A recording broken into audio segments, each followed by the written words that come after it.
زما کم چاته څه تیزه خبره کړې وي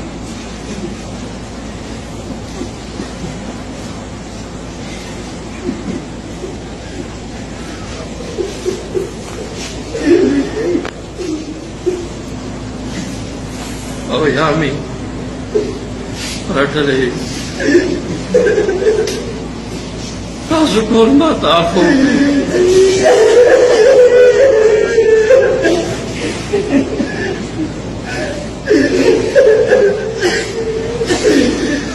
ما خپل حقوق تاسو ته معاف کړي زما د پاک معافی ما ته عفو کړي